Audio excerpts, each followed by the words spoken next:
कोटड़ी जे Secunderabad colony जे हिक घर मां टिन घर भातियुनि ज़ाल मुड़स ऐं संदनि मासूम पुट जा गला कपियल लाश ठाहिया आहिनि। इन हवाले सां वधीक तफ़सील ॾियण लाइ असां सां लाइव ते मौजूदु आहे जामशोरो मां सीएन न्यूज़ जो रिपोर्टर आबिद अली अब्बासी। जी आबिद, छा तफ़सील आहिनि?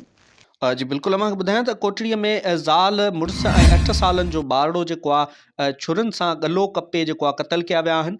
सिकंदराबाद कॉलोनीअ जे हिकु घर मां 3 घर भातियुनि ज़ाल मुड़ुस ऐं संदनि मासूम पुट जो जेको आहे गलो कपियल लाश उहो हथायो आहे। अव्हांखे ॿुधाईंदो वञा त मसवाड़ जे घर में रहंदड़ 35 सालनि जो अल्ताफ़ गोरी ऐं 34 सालनि जी संदसि ज़ाल मीना ऐं 8 सालनि जो संदसि मासूम ॿारड़ो आदिल नाले जो उन जा गला कपियल लाश जेके आहिनि उहे बिस्तरनि ते पियल हालत में मिलिया आहिनि। पाड़े वारनि जी इतलात जेको आहे पुलिस पहुची ईदी एम्बुलेंस ज़रिए लाश जेके आहिनि से कोटड़ी अस्पताल पहुचाया। DSP कोटड़ी जो चवणु आहे त शुरूआती मालूमात मूजिबि मामिलो ज़ाती दुश्मनी ऐं घरेलू तकरार जो लॻी रहियो आहे। वधीक जांच खां पोइ ई वधीक ख़बर पइजी सघंदी। होॾां वारसनि जे बयान मूजिबि क़तल थियण खां मीना वारसनि खे फ़ोन करे ॿुधायो त मुंहिंजे मुड़ुस खे क़तल कयो वियो आहे, वधीक जांच कयूं पिया। महिरबानी आबिद, तफ़सीलनि खां आगाह करण जे लाइ।